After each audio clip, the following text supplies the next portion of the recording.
8واں سوال، زندگی کے مرحلے اور اصل خوشیوں اور سکون والی زندگی کہاں ہے اور کیسے حاصل کی جاتی ہے؟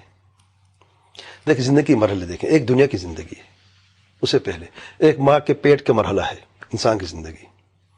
ہر بچہ ماں کے پیٹ میں بادشاہ ہوتا ہے، دنیا کی سب بادشاہوں سے بہتر ہوتا ہے اس اعتبار سے کہ دنیا کا بادشاہ کو کھانے کے لیے بھی منہ ہلانا پڑتا ہے اور ہضم کرنا پڑتا ہے، پھر اخراج کے باتھ روم میں جانا پڑتا ہے. نہیں، ماں کے پیٹ کے اندر ہر بچہ، آپ میں اور سب، کیا منہ ہلا کے کچھ کھاتے تھے؟ ہمارے نظام اخراج کو خود باتھ روم جانا پڑتا تھا ہمیں. اللہ تعالیٰ نے ایسا نظام بنایا ماں کے پیٹ کے اندر کہ آپ کو غذا صاف اور پاک اور خالص غذا ملتی ہے، اور نظام اخراج بھی اسی ماں کے اسی خون سے آپ کو غذا بھی مل رہی ہے، اور آپ کو اخراج کا مسئلہ صفائی بھی اسی میں ہو رہی ہے. اور ایسے کوئی دنیا کا بادشاہ اس مقام کو حاصل کر نہیں سکتا، اور اس مقام سے ہم سب گزرے ہیں. پروٹیکشن ہے ہر طرح سے، ہر طرح سے. پھر مرحلہ دنیا کی زندگی کا جو پریشان کن مرحلہ ہے، مصیبتیں ہیں. بچہ روتا ہے اس لیے کہ اس نے اپنے عرش کو چھوڑا جس میں وہ تھا، بادشاہ کو چھوڑ کے نکلا ہے، اب وہ رو رہا ہے. اب پھر دنیا میں روتا رہتا ہے بیچارہ جاتے وقت تک. پھر تیسرا مرحلہ برزخ کا مرحلہ. انسان جب مر جاتا ہے تو خاتمہ نہیں ہوتا اس کا، دنیا سے وہ مر جاتا ہے، حقیقتاً وہ زندہ ہوتا ہے لیکن برزخ زندگی میں. اور یہ زندگی صرف 60 70 100 سالہ زندگی جو دنیا میں ہے، یہ ہزاروں سالوں کی زندگی ہے.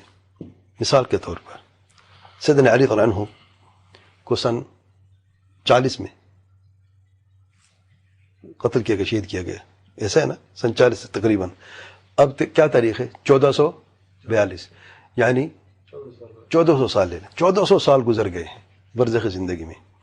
اللہ نے کیا فرمایا؟ وہ علی، رسول صلی اللہ علیہ وسلم نے کیا فرمایا؟ وہ علی فی الجنہ. سیدنا علی کہاں ہے؟ برزخ جنت میں ہے. گواہی اللہ تعالیٰ کے پیار پہ صلی اللہ علیہ وسلم نے دی ہے. کب سے ہیں؟ 1400 سالوں سے. کب تک رہیں گے؟ تا قیامت. اچھا، فرعون کے تعلق سے اللہ نے کیا فرمایا قرآن مجید میں؟ النار يعرضون عليه غدوا وعشيا ويوم تقوم الساعة ادخل آل فرعون اشد العذاب. النار، آگ پر پیش کیا جا رہا ہے صبح اور شام. اس دن قیامت قائم ہوگی، آل فرعون کو شدید ترین عذاب میں داخل کرو. تو فرعون و آل فرعون کو اس وقت کہاں ہیں؟ جہنم کی آگ میں ہے. جہنم نہیں، وہ تو آخرت میں ہوگی، برزخ کی آگ میں ہے. صبح شام پیش کیا جاتا ہے، اور جب قیامت قائم ہوگی چھٹکارا ملے گا. اس سے زیادہ شدید عذاب میں داخل ہوں جہنم کی آگ میں، نعوذ باللہ. تو اس وقت کے بعد دیکھیں، اور خودکشی کرنے والا نے خودکشی کی ہے، وہ سمجھتا ہے میں نے جان چھڑا لی دنیا سے، اب یہ جو سال گزریں گے تا قیامت کہاں پہ ہوگا وہ، اور کیا کر رہا ہوگا؟ اپنے آپ کو اسی آلے سے بار بار تکلیف دے کے مار رہا ہوگا جبکہ موت نہیں آئے گی اسے. اور کتنے سال ہوں گے؟ سبحان اللہ، پتہ نہیں کتنے ہزار سال ہوں گے. اللہ تعالیٰ ہم سب پہ رحم فرمائے.